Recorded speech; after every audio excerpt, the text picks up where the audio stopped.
Good afternoon, everybody. I'm Craig Cruz, and I will be talking about some other things like poetry and writing for children and things like that.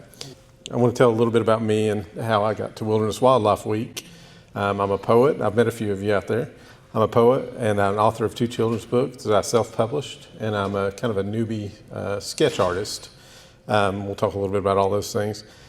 That's what got me here, but most importantly, I'm a husband, a father, and a grandfather. I have a wonderful wife who's in here, Janine, that I've been married to for 36 years. We're going on 37. 3 sons, 1 daughter, all married, and 2 wonderful people. And I have grandsons and 1 granddaughter. I spent the last 9 years being a police officer here in Pigeon Forge, and recently was promoted to the public information officer for the city of Pigeon Forge, a job that I'm new in, but I'm already loving. I'm a chaplain for the first responders here in Pigeon Forge. I'm an active member of my church. I love time with family, reading, writing, typing. Some of you see my typewriter out there. Drawing, the mountains, the ocean, fall, spring. I like lots of things. I love to smoke my pipe every now and then. I love to have a good cup of coffee sitting on the porch with my wife. Like I said, I'm a poet and an author, and I love the Lord. My most recent dive into public speaking was with church just 2 weeks ago, where I did my first sermon. That was a little nerve-wracking to get up and do that. I would never consider myself a public speaker. I dropped out of college at one point because speech was the next class that I had to take, and I didn't want to do that. And now my job involves me having to get out and publicly speak all the time. But I've been involved with the Wilderness Wildlife for many years, either with my book and even before that.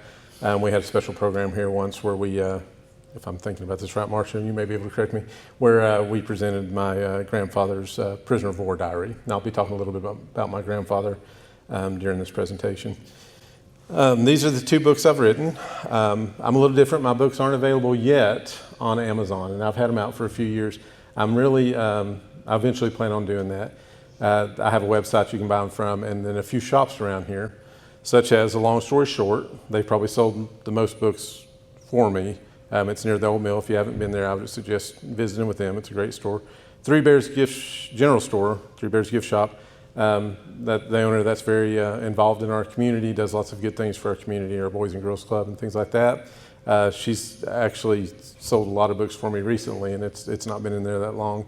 The Book Warehouse and the Moon Pie General Store, set up out front, great company. I've done a few author signings there. They carry the book.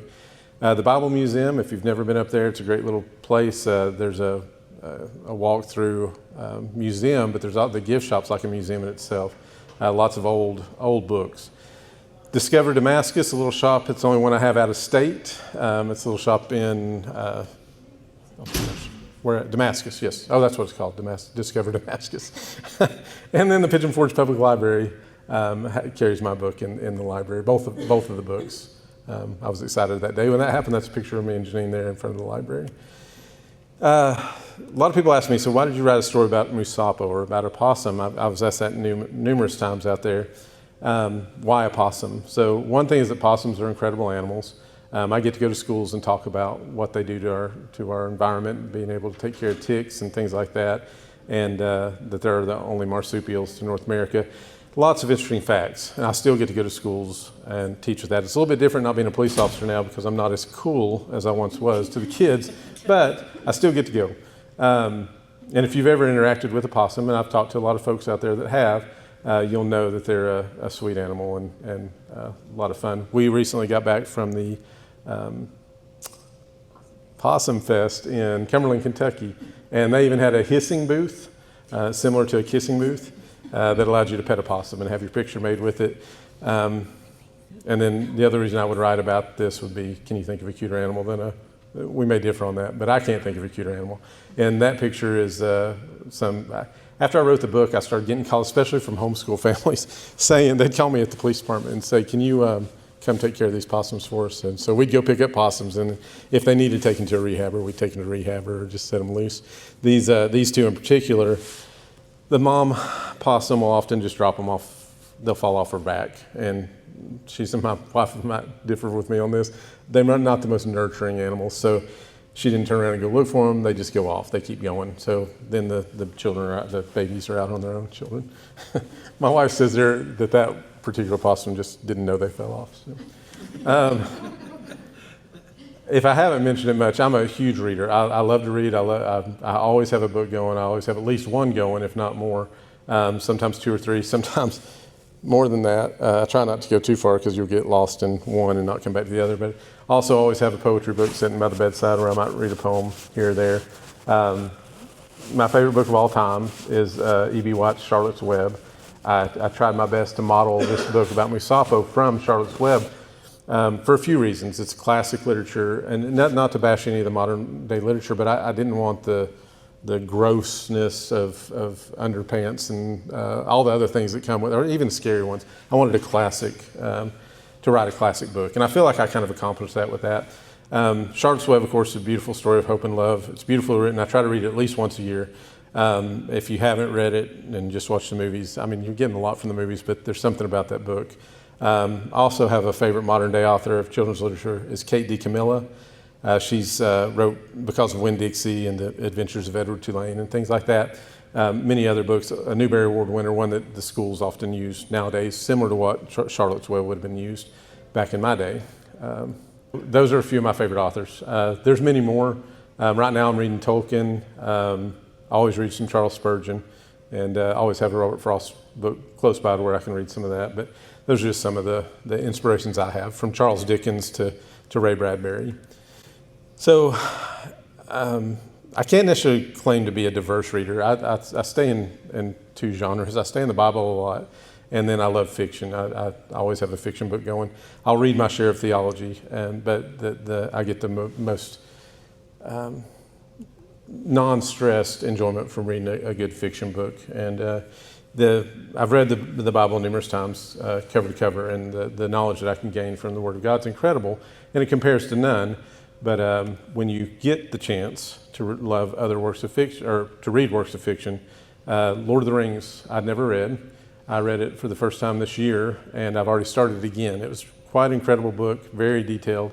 I was floored that I'd never read it before, and floored that it has so much more than the movies do. But you might find my nose in The Christmas Carol. My sermon included a lot from The Christmas Carol. And while I might also be reading a thriller by one of my favorite, like Robert Whitlow. I don't know if y'all have heard of him, but good guy. Or a copy of Charlie Brown. So I'll read about anything. So I'm also a book hider, and might be a little ashamed of that. Not as much now. I don't really care to hide it now, but there's been a few times in my life. I remember in high school I read the book Love and War by John Jakes, and a big, thick book. And I was probably okay in the 80s being a teenager reading something like that. But when I decided I wanted to read the sequel, Love and War, also a big, thick book, it's titled Love and War, you didn't really want to be a teenager in the 80s reading something like that. So I might have stuck a paper sack cover on it, homemade cover. I caved to the social pressures of the 80s. Then fast forward to being a police officer. Working the road, Kate DiCamilla came out with a new book called Raymie Nightingale. You guessed it, 50-year-old cop hides the fact that I'm reading a book called Raymie Nightingale. I actually got it from the library, and then I kept it hidden in my cruiser so nobody'd see me reading it. And then there was a time I was reading Nancy Drew stories. My daughter worked at the library. I was working on a book. I hadn't finished it, called Undercover Librarian, and it's based on my daughter. And she kept finding people doing illegal things on the computers at the library, like counterfeit money. It's a true story that I was going to turn it into fiction. That's my daughter when she worked at the library, and when I was on the road. So we're going to get back to MUSSOPO real quick. When I decided to write the story, and I'll go into how that came to be in just a minute, but before I wrote it, I prepared. So I read Charlotte's Web, I read The Trumpet of the Swan, Stuart Little, all three E.B. White books, The Incredible Journey, and numerous Kate DiCamilla books. I use these books to partly weed out what I wanted in my book as well as what I didn't want. So, for instance, Stuart Little, great little book. I've read it numerous times, starting in, I think, the 4th grade. He talks to the humans. I didn't want that. I wanted mine to be more classic, like Charlotte's Web. An interesting thing about Charlotte's Web, there is a part where Fern does hear the animals talking. It's not dwelt on, but it's in the book, and it's kind of neat. But anyway, so what I decided to do is animals communicating with animals. Humans were just a byproduct of the book. Humans can make things messy, and I wanted to leave it just to the animals. Now, I will say that Panfilo, the Italian man that's in the book, and his relationship with Mochie is one of the best, to me, the best part of the book of MUSSOPO and His Great Adventure. and enough of Mochie and the Italian Man to have the sequel more about them. And similarly, Murphy had a relationship with the police chief in the book, and so there's something to be said about human and animal interaction and how they communicate without using words. So that was part of my plan and all that. But what I did write is a book about this courageous possum. I have 4 kids, and I wanted to leave something behind to them, kind of like a legacy thing. And I felt that would be something they could be proud of and something that would be a good classic story to leave for them. So while I tried to write the book about the possum in a way of leaving a legacy, I also worked on another legacy to leave for them, and it's called a project that I started called Letters from Dad.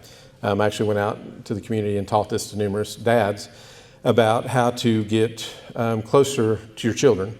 As your kids get older, at least my experience was with my 4, is that in those preteen years, you might feel like you're losing something, like you're losing a part of them and their fight for independence. And that makes sense. I understand where that comes from, but I wanted to change, in particular with my daughter, because of the age she was at and what she was dealing with. And I thought, I'm going to make sure I do this with my boys as well as my wife, do this for her, and that is to write letters. And the goal on this is to handwrite letters. And about 2007 is when I started this. And I've continued to send letters to my wife, to my children, and to my grandchildren now. And the goal is that it's just to show them how much they mean to you. It's not about, I'm sorry I did this, or I wish we'd have done this, or you not cleaning up your room, or whatever. It was more about what they are, how special they are, and the focus was all on that. It's kind of a cool program. If you got any questions about that, feel free to ask me afterwards. I'd love to talk about the letter writing. So I also want to talk a little bit about writing poetry. We'll talk about a little bit more about the novels, and then just the other things I write. So if you've been by the booth, you saw the green typewriter there. I have a lot of typewriters, maybe collect too many, but they don't all work. What I ran into is it's like being a car mechanic, which I'm not. If one breaks, you're kind of stuck to find somebody that can fix them. So I've been asked what inspires my poetry, and I have a few answers for that. One is my wife. One is my grandfather. I'm going to talk a little bit about him, and myself. And through some recent projects, other people. It's kind of an interesting way that poetry's come out in my life. I wrote my first poem maybe around 14, and I know that I kept that a secret. I didn't want people to know that. Again, me who caves to the social pressures are used to, it wasn't cool for a young man in the 80s to be writing poetry, and but I didn't necessarily think it was cool to be a poet. So I hid that. So I hide books, I hide poetry, I hide all that stuff. Not anymore. I'm thankful that my own kids have displayed their talents for the world to see. I have a son that's a musician, a daughter that is an artist, and they're not ashamed to get out there and show what they can do. Ironically, my first poem was about a possum that I found in a feed barrel while I was feeding the goats. Unfortunately, I don't have a copy of that now. I wish I did, but I didn't keep it. But I soon discovered when I was 17 that while it may not be cool to be a poet, I might get the girl. If I put my feelings down on paper through the poetic word, I met Janine, and honestly, she kind of liked jocks more than poets, but that changed. I think I won her over with some of the words.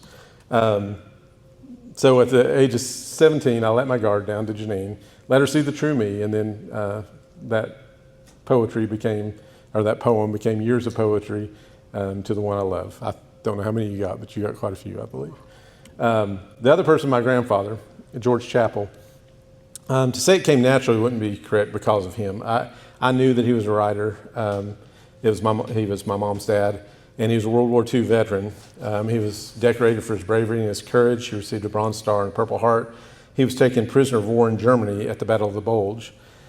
He kept a diary of his time as prisoner of war. He never talked to any of us. I always got extra credit all through grade school in high school because I would read the diary out loud, and that was always extra credit for me. It's a story within itself. I've spoken on it before here, like I said, and I have a halfway complete rough draft of a fictional story of him in the war. It just doesn't seem to bring it justice. Every time I try to get to it, it's like, I don't know if that's what it was like, and I wouldn't want to do him a disservice. One of the greatest people I ever met. He's just, he was incredible to me. I called him Granddaddy. That's what my grandkids call me today, is Granddaddy. Something that my grandfather also did was wrote scores of poems to my grandmother. They were preserved on the backs of envelopes and loose notebook papers. I was hooked on poetry when I discovered this. This is one of his poems. It's called One Brief Moment. And it's funny, this is back in the 80s. We presented him with a book to show you how far technology has come. The papers in the middle, he worked for an insurance company. Those were pads of paper he used to give us. And he'd handwrite everything on things like that, like I said, the backs of envelopes. But we put together a book and gave him to him for his birthday one year. And that was the book. It was a makeshift made with copier paper and not professionally done at all. And in technology today, we could probably do a lot better job. But anyway, one of the poems is called One Brief Moment. I'd like to read it. Keep in mind, this was a 6'4" man that survived World War II. He had 2 daughters. He loved his grandchildren deeply. We have letters that he wrote to us as a group of kids. And so anyway, it's called One Brief Moment. For one brief moment, a mother's love was mine. For one brief moment, childhood days divine. For one brief moment, I suffered the horror of war. For one brief moment, the peace I was fighting for. The love of a wife, children's love, time was swift and loose. Still I looked, searched, and wondered, just what is the truth? I climbed the mountain, I looked upon the sea. I held a rosebud in my hand while bending on my knee. The other hand was touched by God. I looked into eternity. The wonderful truth I was seeking was suddenly revealed to me. So it's my favorite poem. I have lots of favorites, but he is honestly my favorite, that poem in particular. So my other favorite poet eventually became Robert Frost. His written works just make me happy to read them. I hardly find anything I would disagree with them. I just feel good when I'm reading it. There's a rhyme, a rhythmic tone, the time period that he lived. I was fortunate enough to visit the Fox Farm. That's me sitting at the Fox Farm in Derry, New Hampshire. I told Janine that I wanted to walk his woods and I wanted to write in his woods, and that's what I did. And I have a poem. I titled it My Heart Has Much to Say. I'd like to read it as well. It's up there. Inspired, to say the least, I walked his farm today. My heart has much to say. Leaves were golden, crisp and bright. The mending wall I walked beside with joy I couldn't hide. The path was worn, I walked it well, there amongst the yellow wood. Though quietly, not long I stood. The woods were lovely, dark and deep, and I saw it for myself today. My heart has much to say. So I sat on that rock in the woods and penned that poem in 2019. It was a perfect day out there, and it's a memory I'll always cherish. So I want to say something to anybody that might consider writing poetry. Well, first off, do we have any poets in here? Is there anybody that does write poetry? No? Okay. Well, that'll be interesting in a few minutes. So first off, it's not hard to write poetry, and let it be what you want. A poem doesn't have to rhyme, but I do love a rhyming poem. Robert Frost had a strong and well-known view about his rhyming poetry.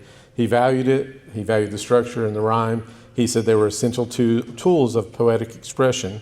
One of his most famous quotes on the subject is, "I'd soon as write free verse as play tennis with the net down." So he loved rhyming. Frost wasn't attacking all free verse, but he believed that the formal constraints like rhyme and meter enhance creativity, not limiting it. Just like a tennis net gives the game its challenge and shape, rhyme and meter give poetry and structure and tension. He was a rhyme and rhythm as an integral part of it, not just decorative. He often referred to poetry as a momentary state against confusion, implying that structured poetry helps bring order and clarity. He believed in the traditional way of writing poems. Stopping by the woods on a snowy evening is my favorite.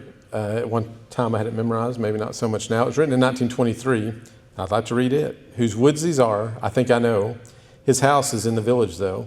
He will not see me stopping here to watch his woods fill up with snow. My little horse must think it queer to stop without a farmhouse near, between the wood and frozen lake, the darkest evening of the year. He gives his harness bells a shake to ask if there is some mistake. The only other sounds the sweep of easy wind and downy flake. The woods are lovely, dark and deep, but I have promises to keep and miles to go before I sleep. And miles to go before I sleep." It's good stuff. So I want to say something to anybody that might consider writing poetry or writing a poem. It's not that hard. You just let it be what you want. A poem doesn't have to rhyme, even though, like I said, I love a rhyming poem. And this is AI at its best. This is about as far as I'll use AI right now. But here are my favorite poets: Longfellow, Frost, Shel Silverstein, Edgar Guest, and Emily Dickinson reading a poem. It's not possible, but it's a fun thought. They're reading a Robert Frost poem. He's holding it there. So an important thing about writing is to write, be original, have pages and pages of poetry, if you will. If it's not my habit to change a poem, if I wrote it 5 years ago and I go back and look at it and go, this is crap, I don't necessarily change it. I normally just discard it and try to start over. But everybody's different in how they do things.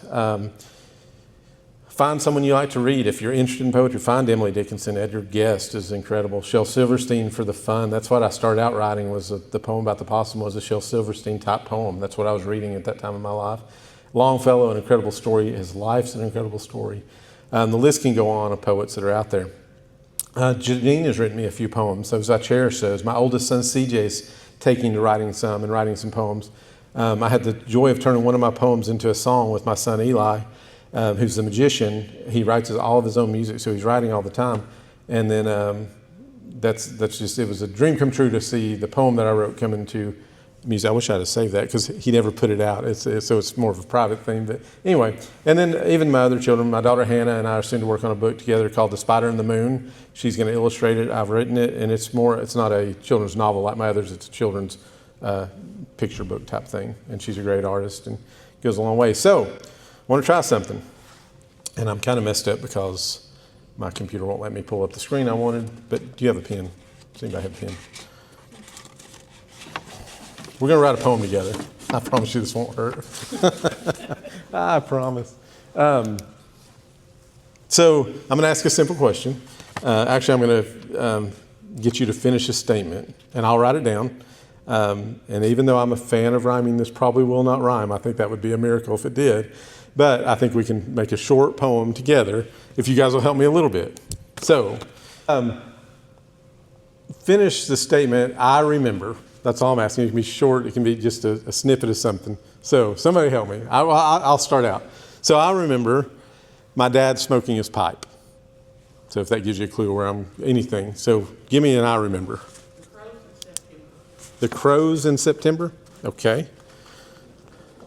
I wish I had my thing. What's another one? Come on, somebody. Give me something. I remember my grandparents' house. I've been thinking of them a lot since we've been doing all this history stuff this week. My grandparents? I love my grandfather and grandmother's house. And the creek and the barn. All the good stuff. Anybody else got anything? At least a couple more. You got nothing? You don't remember nothing, wife? Fine. I was just trying to let other people in there. Give me some, because we can have 20 on there. Okay, I remember the smell of the kitchen when I was little. Okay, anybody else? My grandmother's hands. Hands.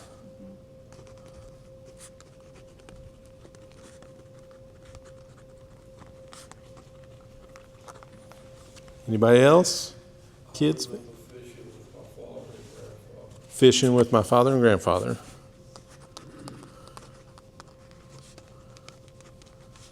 This is all going to be nice and typewritten on the screen in front of her.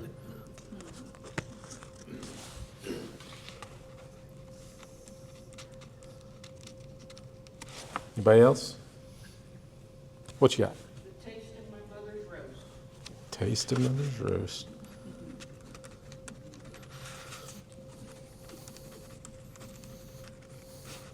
Watch me not be able to read my own writing after I get done with this. Anybody else? I remember my best Christmas ever. Best Christmas ever.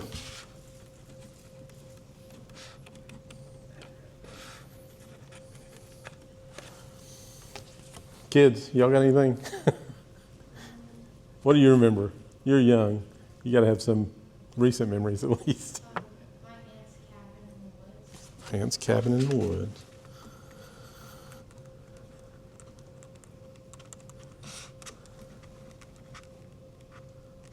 Do we have any more? So, this is as simple as this.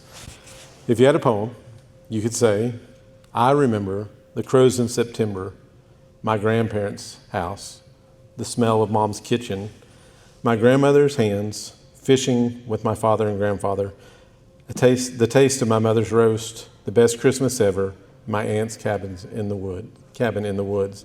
And you can finish it with something as simple as, these are the things that stayed, or anything else that you come up with. And that's a poem. I mean, you could really, and imagine if I was telling my wife and I wanted to say, these are the things I remember, and I'm remembering our first date, and I'm remembering our trip to Rockport, and I'm remembering the 4 kids. And that's all I list, and then I say, these are the things that stayed. That's poetry at its essence. It's speaking to somebody and giving them an idea, a glimpse in your mind of what you have to share. So that might have looked better when I had it typed up there, but that's what we got from that. Now, part of what I'm doing out there, and I had been a little bit with the headache this week, so I didn't do it, but the typewriter out there was intended for if somebody came up and said, hey, I've been dealing with a lot of stuff. I'm trying to buy a new house, and we just started life together, and we're planning on having a baby, and we want to do this. Can you put that into words? And I'll take 15 minutes and come up with some ideas, ask them to come back, and then I can present it to them typewritten on a little piece of paper like this. I have a lot of fun with it. So unfortunately, I won't be here tomorrow or the next day, so this is my last day here, so I won't get to do much of that, but that's a fun thing that I often try to do. I did want to cover a few things. Writing for children.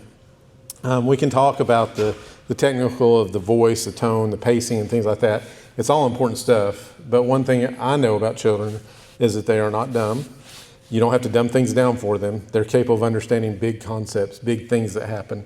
In fact, most are beyond us as adults in their abilities and the know-how, especially in this day and age.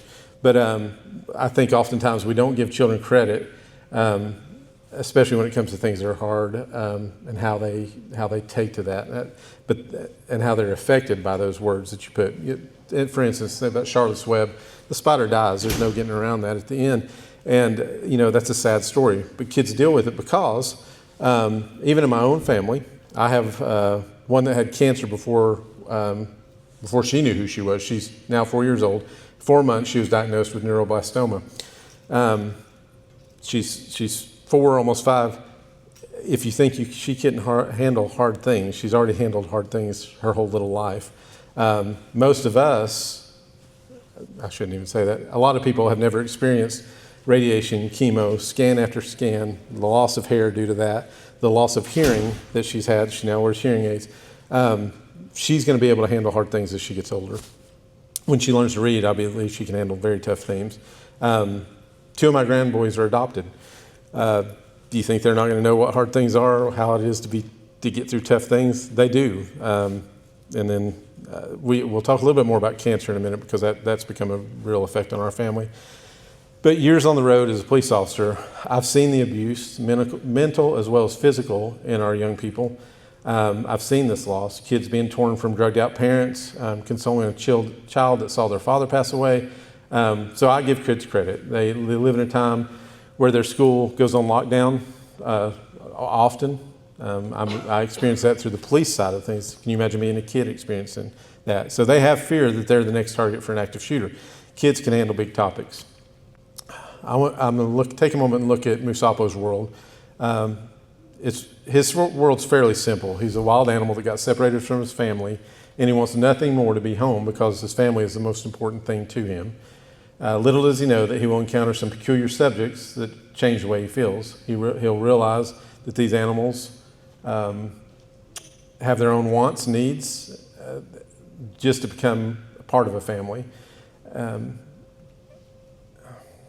Amidst the danger of nature and the enemies that they deal with, it's unsure whether they'll survive the adventure at all, the journey in the book. But each of the characters in the book had to develop different animals with different personalities.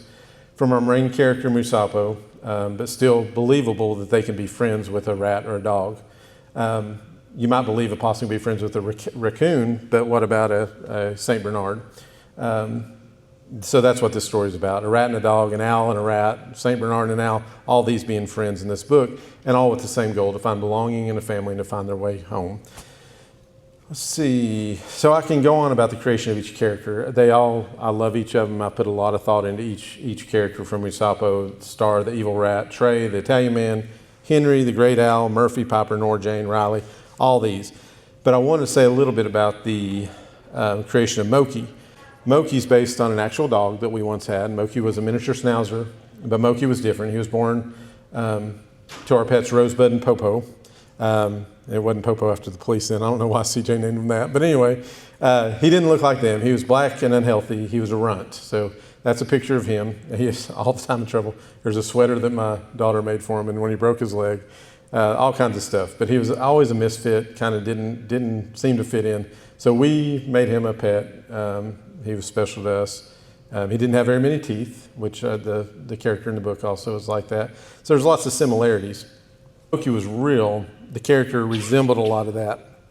Except in the book, I created this version of Mochie that was abandoned and unloved. He wanted to have a loving owner more than anything in the world. And though his relationship with MUSSOPO and Star was wonderful, he wanted to belong with a family with kids and everything like that. And he wanted somebody to feed him, to pet him, make clothes for him, and just love him. So just when he gives up on his dream, he meets the Italian man, who is not a man with children. Pamphilo is his name. And he's on hard times and doesn't have much, but he does have the love to offer dog. And so inside the story, there's a little story about his trying to make a connection with the Italian man because they loved each other so much, but everything around them was falling apart to where they couldn't get together.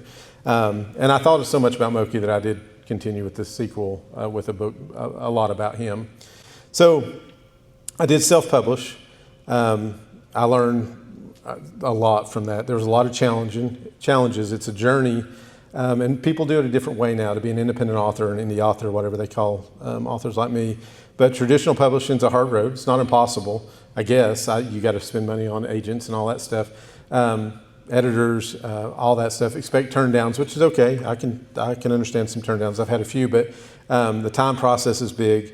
You got to be careful not to pay a vanity publisher where they kind of just take your money and tell you they're going to do a lot of things and not. So there's really a lot of things to consider. It's not an easy road at all. You can publish now through places like Amazon and Kindle, and I've not researched that. I don't know a whole lot about that from the groups I belong to. They believe in that. But I discovered a printing company, and I did most of the layout. My wife did the artwork for the book inside and the covers.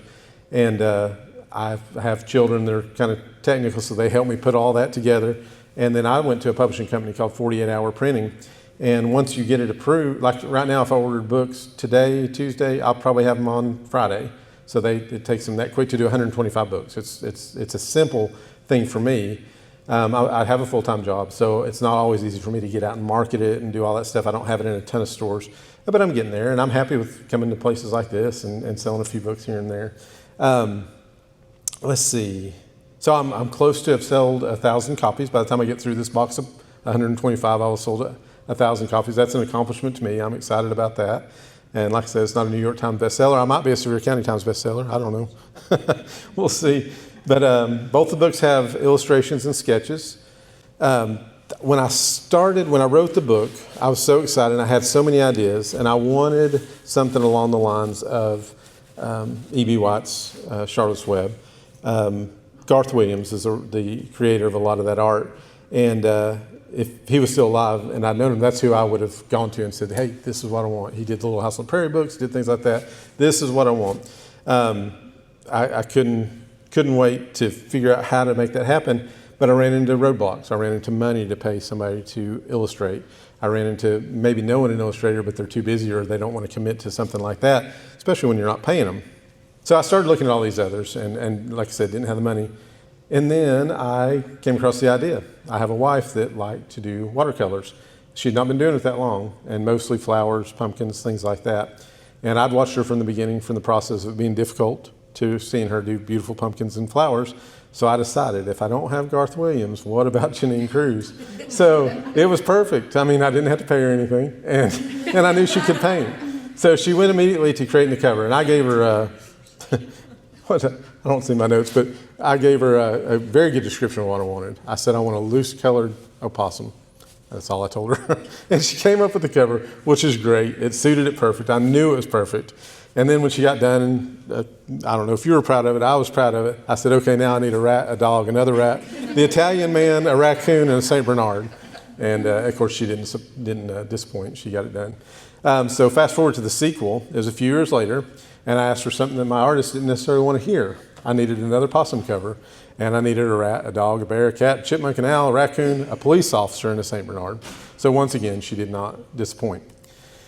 So during this time of the sequel, MUSSOPO in his search for Mochie, my family was going through a tough time. In fact, it started while I was writing the sequel.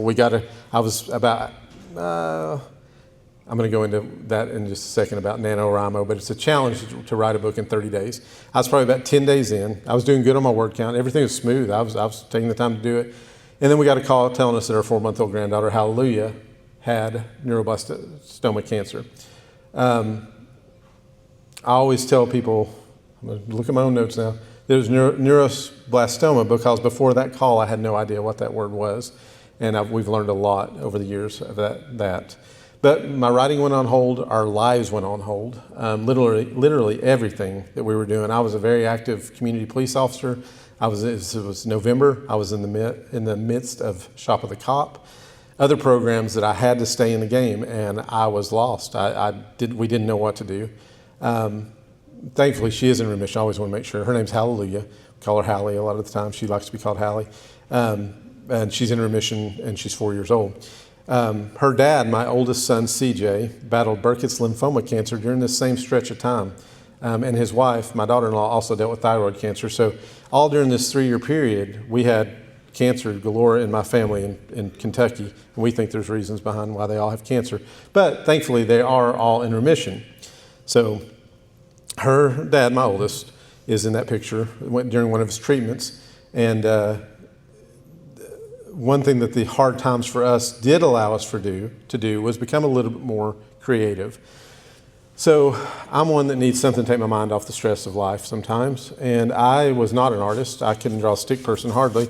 And but one thing I discovered during this was to be a little bit more creative. So I would start drawing from Boba Fett to Beatrix Potter's rabbit to Gandalf to a chipmunk that she actually painted and then I'm drawing, to things like that was part of a way for that creativity to get me unstressed.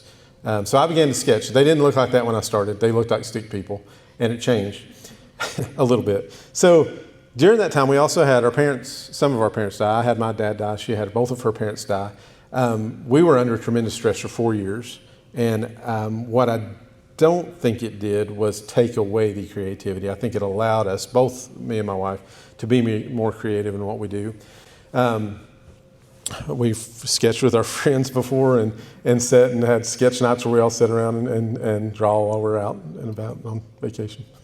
But I wanted to be able to draw. That was something I wanted to do anyway. And I'm shocked that some of my stuff comes out looking halfway decent. So I included some of my writings in the sequel at the back of the book. I put some of my art because I still think that Janine's a fine artist and doesn't need me helping at all. But we did get to do something interesting, and that was we collaborated on a couple images. So as I began to draw, I drew a picture of the front cover. It's kind of hard to repeat what you've already done once. And she was, I don't want to put you, but struggling a little bit with possum. And I was drawing possums every day. So she's like, I can paint that. Bring that to me. So I did it on watercolor paper. She painted the possum. And then my police officer, who became a character, Ray, in the book, I asked her, I said, could you paint him too? And she did that. So we've had fun collaborating on the art as well. So if you have stress, it's a big deal, and it is always good to find a way to get rid of that stress. I am the chaplain for the police department and fire department here in town. I know what stress is like, not just from what they tell me and what they see, but from what I see as a chaplain. It's some major stuff where I deal with, when I was an officer, was dealing with people, like I said, the young people that deal with stress every day. So it's important to find that thing that'll calm you. And mine was writing and sketching. It helped me de-stress. I can sit with a pencil and paper and focus on the goal.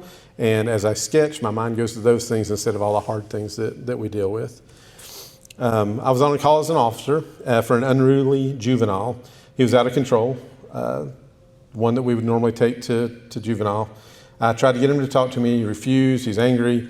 Probably one that would end up hitting us and go to juvie for that reason. But I didn't give up on him. Standing out in the cold on a motel balcony, which is where they live full time, I finally got through to him. I noticed he had a sketchbook up under his arm, and he held it lovingly. He was protecting his hand, kept going over it when he talked. And when I asked him about it, I swear his brain flipped. He immediately started opening up. I asked, so what do you draw? Do you care to share? he started sharing, he started showing me his pictures. I think it was more anime type stuff, but it was a good night for that troubled teen. He calmed down. He was able to go back into his home, apologize to his parents, and things were okay. So they're not all in like that, but that was one of them that I felt like did. Just to share this real quick, I do have a website.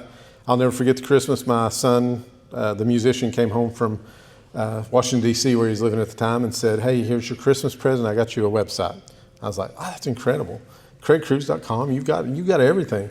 He said, "Yeah, we can put your poems on there." And this is before the book came out. He said, "We can announce your book on it. We can do all kinds of stuff."